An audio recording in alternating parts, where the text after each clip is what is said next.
મનોવૈજ્ઞાનિક કસોટીના મુખ્યત્વે ઇન્ડેક્સ પ્રમાણે તમે જોઈ શકો છો.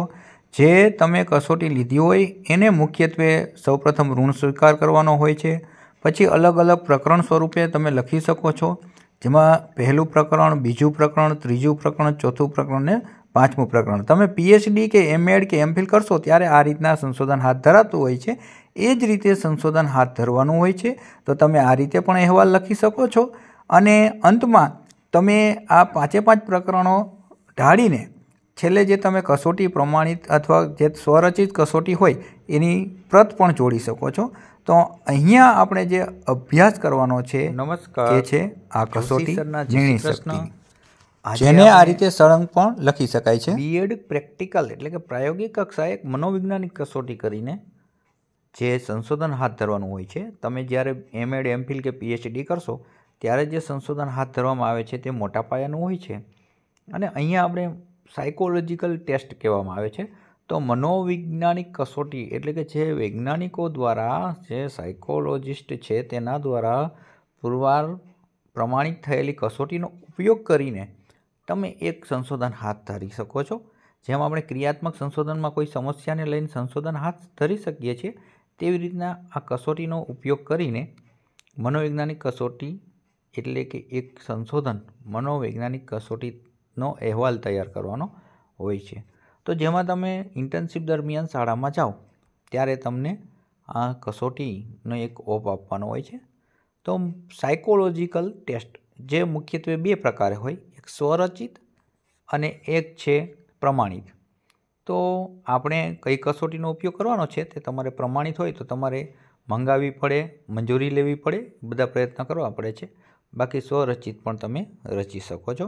તો સૌપ્રથમ પ્રસ્તાવના કે આજના યુગમાં અનેક ક્ષેત્રે સંશોધનો થઈ રહ્યા છે, જેમાં શાળા ક્ષેત્રે પણ ઘણા સંશોધનો થતા હોય છે, જે શિક્ષકો દ્વારા કરવામાં આવતા હોય છે. અને આમ જ મનોવૈજ્ઞાનિક કસોટી દ્વારા પણ એક સંશોધન હાથ ધરી શકાય છે, જે અહીં પ્રસ્તુત કરવામાં આવેલ છે. જેમાં સૌપ્રથમ સોપાન કહી શકાય અથવા પહેલું પગથિયું સમસ્યા કથન, એટલે કે તમારી સમસ્યા શું છે, તમે શેના ઉપર સંશોધન કરવાના છો. તો ખાલી જગ્યા તાલુકાના આ ગામની તમે જે પણ કોઈ શાળામાં એટલે કે આ પ્રાથમિક શાળામાં ધોરણ 7ના વિદ્યાર્થીઓ પર નિર્ણય શક્તિનો અભ્યાસ, આ તમારું સમસ્યા કથન થઈ ગયું, જેમાં ખાલી સમસ્યા દર્શાવવાની હોય છે. બીજું છે સમસ્યામાં સમાવિષ્ટ ચલો, કે પ્રસ્તુત અભ્યાસમાં આ મુજબ વિવિધ ચલોનો અભ્યાસ કરવામાં આવે છે. અહીં સ્વતંત્ર ચલ તરીકે ધોરણ 7ના વિદ્યાર્થી લીધેલ છે અને પરતંત્ર ચલ તરીકે નિર્ણય શક્તિનો અભ્યાસ હાથ ધરવામાં આવે છે. તો સ્વતંત્ર અને પરતંત્ર ચલ એટલે શું, તો તમને કહી દઉં કે સ્વતંત્ર ચલ અને પરતંત્ર ચલ એટલે કે તમે MAd, MPhil કરશો ત્યારે તમને ખ્યાલ આવશે કે સીધો આપણે કહેવાય કે અસર કરતો હોય એ સ્વતંત્ર ચલ છે, અને પરતંત્ર ચલ એટલે જેના દ્વારા અસર થતા હોય એ ચલ પરતંત્ર છે. એટલે નિર્ણય શક્તિ પરતંત્ર ચલમાં લીધી છે અને સ્વતંત્ર ચલ તરીકે છે ધોરણ 7ના વિદ્યાર્થીઓ લીધે છે. પદોની વ્યવહારિક વ્યાખ્યા, તો નિર્ણય શક્તિ સંશોધનિકા પર વિદ્યાર્થીઓએ આપેલા પ્રતિચારો પરથી મળેલ કાચા પ્રાપ્તાંકો વિદ્યાર્થીઓની નિર્ણય શક્તિ ગણવામાં આવે છે. જેમાં અભ્યાસનો હેતુ, તો અભ્યાસનો હેતુ શું છે, તમે શા માટે સંશોધન કરો છો. તો પ્રસ્તુત અભ્યાસમાં હેતુઓ આ પ્રમાણે છે કે જેમાં ધોરણ 7ના વિદ્યાર્થીઓની નિર્ણય શક્તિ ચકાસવી. તો તમને ખ્યાલ આવી ગયો હશે કે આપણું સંશોધન શેના ઉપર છે, ધોરણ 7ના વિદ્યાર્થીઓની નિર્ણય શક્તિ ચકાસવાની છે. ઉત્કલ્પનાઓ, અભ્યાસની ઉત્કલ્પનાઓ એટલે તમારી જે ધારણાઓ છે, બરાબર છે, એને ઉત્કલ્પનાઓ કહેવાય. ધોરણ 7ના વિદ્યાર્થીઓની નિર્ણય શક્તિની સરેરાશ પ્રાપ્તાંકો વચ્ચે સાર્થક તફાવત નહીં હોય. સાર્થક તફાવત નહીં હોય એટલે આને કહેવાય શૂન્ય અથવા નકારાત્મક જે ઉત્કલ્પના છે તે બાંધેલી છે.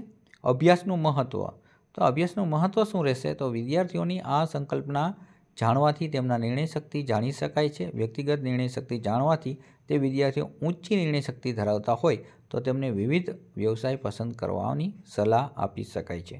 અને જો નીચી નિર્ણય શક્તિ ધરાવતા વિદ્યાર્થીઓનો આત્મવિશ્વાસ વધારી શકાય છે તેવા ક્ષેત્રોમાં લઈ જવા માટે સલાહ પણ આપી શકાય છે. આ એનું મહત્ત્વ છે. નિર્ણય શક્તિના વિવિધ ખ્યાલો, તો વ્યક્તિનું મહત્ત્વ સમાજમાં છે. વ્યક્તિ અને સમાજ આંતરક્રિયા કરે છે. વ્યક્તિને સમાજમાં તલ્લીન થઈ જવાની જરૂર નથી. વ્યક્તિ અને સમાજ વચ્ચે આયોજન થતું નથી. વ્યક્તિનો નિર્ણય જ્યારે સમાજના નિર્ણય સાથે સંગૃહિત રીતે જે થાય અને સંગઠિત થાય ત્યારે વ્યક્તિ એક ગુરુતા ગ્રંથિથી પીડાય છે અને વ્યક્તિ અને સમાજના નિર્ણય સરખા હોય એવું ભાગ્યે જ બને છે. ઘણીવાર વ્યક્તિનો નિર્ણય સમાજના નિર્ણયોથી ઊંચા હોય તેવું બને છે અને દરેક વ્યક્તિના અમુક નિર્ણયો જ હોય છે તેને નિર્ણય શક્તિના ખ્યાલો કહેવામાં આવે છે. નિર્ણય શક્તિનો ખ્યાલ વ્યક્તિને થાય પછી તેના માટે અંદાજ બાંધી શકાય છે. એટલે કે તમે જે સંશોધન કરતા હોય એનું તમારે અહીંયા હાઇલાઇટ અથવા સંકલ્પના આપી દેવાની. હવે નિર્ણય શક્તિ ખ્યાલની પૂર્વધારણા. તો પહેલાં તો એની પૂર્વધારણાઓ શું છે નિર્ણય શક્તિના ખ્યાલની? તો પહેલાં તો યોગ્ય તક. પ્રત્યેક વ્યક્તિના નિર્ણય શક્તિના ખ્યાલ સુસંગત અવસ્થામાં હોય છે. તેને યોગ્ય તક મળે તો તે પોતાના નિર્ણય ખ્યાલને વિકસાવી શકે છે. જેને તક મળતી નથી તે પોતાનું જીવન વિકસાવી શકતા નથી. બીજું, નિર્ણય શક્તિનો પરિચય. તો નિર્ણય શક્તિ એટલે તર્ક સંગત દલીલો સાથે યોગ્ય તારણ પર જવાની શક્તિ. એટલે કોઈ પણ ઘટનાની ઊંડાણપૂર્વક ચર્ચા કરી યોગ્ય નિર્ણય લેવાની શક્તિ. નિર્ણય શક્તિને સાદી ભાષામાં કહેવું હોય તો કહી શકાય કે અવલોકનો પરથી કાઢવામાં આવતું તારણ છે. ત્યાર પછી અનુભવજન્ય પ્રક્રિયા. તો સમાજ આંતરક્રિયામાં આનુવંશિક ગુણધર્મો કામમાં આવતા નથી, પણ આ પ્રક્રિયા એટલે વ્યક્તિને નિષ્ફળતા મળે તો તે નિષ્ફળતા અનુભવ હકારાત્મકમાં ભાગ ભજવે છે. વિશિષ્ટ લક્ષણો જે શક્તિના સંદર્ભમાં જોઈએ તો પોતાના પરિચય માટે યોગ્ય તક મળે ત્યારે આંતરક્રિયા કરી અનુભવમાંથી પસાર થતું અનિવાર્ય છે. આ અનુભવ મેળવવા માટે દરેક વ્યક્તિએ વિશેષ શક્તિ કેળવવી પડે છે. તો નિર્ણય શક્તિ છે ને એને હાઇલાઇટ કરવાનું છે. એના લક્ષણો, એની જે કંઈ પૂર્વધારણાઓ હોય, એના ખ્યાલો હોય, જેની અર્થ છે, સંકલ્પના છે, બધું આપણે પ્રશ્નની જેમ હાઇલાઇટ કરવાનું. કારણ કે તમારો અભ્યાસ શેના માટેનો છે? નિર્ણય શક્તિ માટે છે. તો હવે એના લક્ષણો પણ જોવા પડે, એ પણ લખવા પડે. તો લક્ષણો: મોટાભાગની વ્યક્તિઓ પોતાના નિર્ણય પર સ્થિર રહેવા જે છે એ પ્રયત્ન કરે છે અને 80% સારું ગણાય છે અને 20% ખોટું ગણાય છે. નિર્ણય શક્તિનું શિક્ષણ. તો સામાન્ય સંજોગોમાં વ્યક્તિને નિર્ણય બદલી શકતો નથી, પણ નજીકથી પ્રેમ કે આત્મવિશ્વાસથી વાત કરવામાં આવી હોય તો નિર્ણય શિક્ષણ લેવા પ્રેરાય છે. નિર્ણય દર્શન. તો નિર્ણય દર્શનની પ્રક્રિયા ખૂબ જ જટિલ પ્રક્રિયા છે. તેમાં વ્યક્તિએ પોતાની જે જોવાનો હોય છે. દરેક વ્યક્તિએ આંતરિક ક્રિયામાંથી પસાર થવું પડે છે. દરેક વ્યક્તિએ પોતાની જાત માટે મૂલ્યવાન છે. જો વ્યક્તિનો નિર્ણય અવાસ્તવિક હોય તો વાસ્તવિક બનવો જોઈએ. નિર્ણયનો વિકાસ. વ્યક્તિ પોતાના નિર્ણયનો વિકાસ કરવા માટે પોતાના વિચારો ખુલ્લા રાખવા જોઈએ. નિર્ણયને સમર્થન ન મળે ત્યારે અઘટિત વર્તન કરે છે. વ્યક્તિને મળેલ નિષ્ફળતાના કારણો નિર્ણયો દ્વારા નોંધી શકાય છે. જ્યાં સુધી સફળતા મળે ત્યાં સુધી નિર્ણયનો ખ્યાલ સંતોષાય છે અને નિર્ણયનું મૂલ્યાંકન જરૂરી છે. તે મિત્રતાભર્યા વાતાવરણમાં થવું જોઈએ. હવે આપણે જે વાત છે તો નિર્ણય શક્તિ સૌપ્રથમ જે કસોટીના સંદર્ભમાં તમે લીધી છે તો ત્યાં આપણે સંશોધન હવે લાગુ પાડવાની વાત છે કે આ સંશોધક છે, જે સંશોધન કરતા હોય ને સંશોધક કહેવાય, કે સૌપ્રથમ છે એ શું કરવાના છે તો કે સંશોધક બીએડ તાલીમ દરમિયાન શૈક્ષણિક કાર્યના ભાગરૂપે વિદ્યાર્થીની નિર્ણય શક્તિની સંકલ્પના જાણવા વિશે વિચારે છે. શૈક્ષણિક કાર્ય દરમિયાન વિદ્યાર્થી પોતાને કેટલાક વિદ્યાર્થીઓ માનસિક રીતે નબળા હોય આવા ભિન્ન વિદ્યાર્થીઓ માનસિક સ્થિતિને ધ્યાનમાં રાખી શૈક્ષણિક કાર્ય કરવામાં આવે તો શિક્ષણની અસર વધે. તે જ શિક્ષણ વ્યક્તિને જરૂરી બને છે, કારણ કે બધા જ વ્યક્તિમાં દ્રષ્ટિકરણ અને અભિગમ જુદા જુદા હોય છે. સંશોધકે બીએડની તાલીમ દરમિયાન ખાલી જગ્યા તાલુકાની, ખાલી જગ્યા ગામની, ખાલી જગ્યા શાળામાં તમે જ્યાં જ્યાં ઇન્ટર્નશીપ કરતા હોય તે લખી દેવાનું કે ધોરણ 7ના તો 7 લીધું હોય તો 7, 8 હોય તો 8 વિદ્યાર્થીઓ શૈક્ષણિક કાર્ય જોડાયેલા છે તેમાં હાથ ધરેલ છે. સૌ પ્રથમ આવશે વ્યાપ વિશ્વ. વ્યાપ વિશ્વ એટલે જેમાંથી તમે નમૂનો લીધો હોય એને વ્યાપ વિશ્વ કહેવાય. નમૂનાની પસંદગી કરેલી હોય તો નમૂનાની પસંદગી કઈ હતી તો કે આ શાળા, આ ગામની, આ તાલુકાની, એમાં ધોરણ 7ના વિદ્યાર્થીઓમાં નિર્ણય શક્તિ અંગેનો અભ્યાસની વાત હતી. તો નમૂનાની પસંદગી, તો નમૂનાની પસંદગીનો અર્થ નિર્ણય પરથી સમજી શકાય. અભ્યાસના હેતુઓને અનુરૂપ સમગ્ર વિશ્વને અનુમાન કરવા તેના પ્રતિનિધિરૂપ નાના ભાગને પસંદગી કરવાની ક્રિયાને નમૂના પસંદગી કહેવાય. તો આ નમૂના પસંદગી કઈ હતી તો કે પ્રસ્તુત સંશોધનમાં એ આ શાળાના ધોરણ 7ના વિદ્યાર્થીઓ છે તે અનુકૂળ પસંદગી કરવામાં આવી હતી. જેમાં સંખ્યા હતી તમે લીધી હોય એટલી લખી દેવાની, 23 હતી. હવે સારણીના આધારે દર્શાવવાનું છે કે શાળાનું નામ હોય, વિદ્યાર્થીઓની સંખ્યા હોય અને કુલ કેટલા છે. તો 23 પસંદ કરેલા છે. સહેતુક નમૂના પસંદગી છે. ઉપકરણમાં શું છે તો કે પ્રસ્તુત સંશોધનિકામાં અથવા સંશોધનમાં સંશોધનિકા તરીકે નિર્ણય શક્તિ જાણવા માટે એક કરતાં વધુ ઉપકરણો ઉપલબ્ધ બન્યા છે, પરંતુ મનોવૈજ્ઞાનિક કસોટીના જે લક્ષણોનું વિશ્વસનીય પ્રમાણભૂત માપ મેળવવા માટે ઉચિત ઉપકરણ વાપરવું જોઈએ. પ્રસ્તુત સંશોધનમાં વિદ્યાર્થીઓની નિર્ણય શક્તિ જાણવા માટે જયંતીલાલ શાહ રચિત નિર્ણય સંશોધનિકાનો વિનિયોગ કરવામાં આવ્યો છે.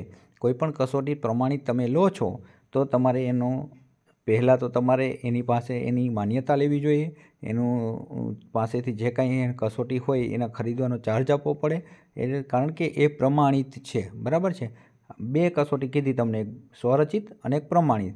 તો અહીંયા જયંતીલાલ શાહની નિર્ણય શક્તિનો એને સંદર્ભ તરીકે ઉપયોગ કરેલો છે, તો એમને જરૂરી છે. આ સંશોધનિકામાં કુલ કેટલી કલમો હતી તો એને કલમો દર્શાવેલી છે કે જેમાં અંતર્ગત જે કોલમો હતી એમાં 20 હકારાત્મક અને 20 નકારાત્મક લક્ષણો ધરાવતી હતી, એટલે કે કુલ 40 હતી.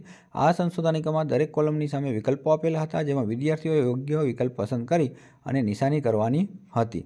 આ સંશોધનિકામાં 30 કોલમો હોવાથી વધુમાં વધુ જે 100 પ્રાપ્તાંકો શક્ય બને છે. આ સ્વસંકલ્પના સંશોધનિકા એક કહેવાય કે આપેલી એક અનુપૂર્તિ તરીકે આપેલી માહિતી હતી. માહિતીનું એકત્રીકરણ કઈ રીતે કર્યું તો માહિતી ભરાવવાનો ઉદ્દેશ માત્ર વિદ્યાર્થીઓની નિર્ણય શક્તિ જાણવા માટેનો હતો. આ બધા જ વિદ્યાર્થીઓ પોતપોતાની રીતે સ્વૈચ્છિક ભરવાની હોય છે. આજુબાજુવાળાએ નિશાન કરે તે જોવાનું નથી. બરાબર. આપણે જે ટેસ્ટ આપતા હોય, આપણે જે ટેટ ટાટ આપી છે ને એની એક મનોવૈજ્ઞાનિક કસોટી જ કહેવામાં આવે છે. પ્રથમ ખાનામાં ખરેખર તેવા, બીજા ખાનામાં ઘણે અંશે, ત્રીજા ખાનામાં અચોક્કસ, ચોથા ખાનામાં તેવા નથી, પાંચમા ખાનામાં બિલકુલ તેવા નથી. એટલે અમુક એવા પ્રશ્નો મૂકેલા છે. બરાબર છે, જેના અંતર્ગત એ વિદ્યાર્થીઓ પોતાને જવાબ આપવાનો હોય છે. તેમાં 5 બોક્સમાંથી એક બોક્સમાં નિશાની કરવાની છે. આમ વર્ગમાં સૂચના આપીને મનોવૈજ્ઞાનિક કસોટીનું વિતરણ કરવામાં આવ્યું અને આ કસોટીનો સમય 20 મિનિટનો રાખ્યો. માહિતીનું સ્વરૂપ શું મળ્યું તો પ્રસ્તુત અભ્યાસમાં માહિતી એકત્ર કરવામાં સંકલ્પના સંશોધનના વિનિયોગ કરવામાં આવ્યું અને આ સંશોધનિકામાં 20 હકારાત્મક 20 નકારાત્મક પાસાઓ આપવામાં આવે છે, જેમાં સ્વતંત્ર એટલે કે હકારાત્મક અને ગંભીર એટલે નકારાત્મક.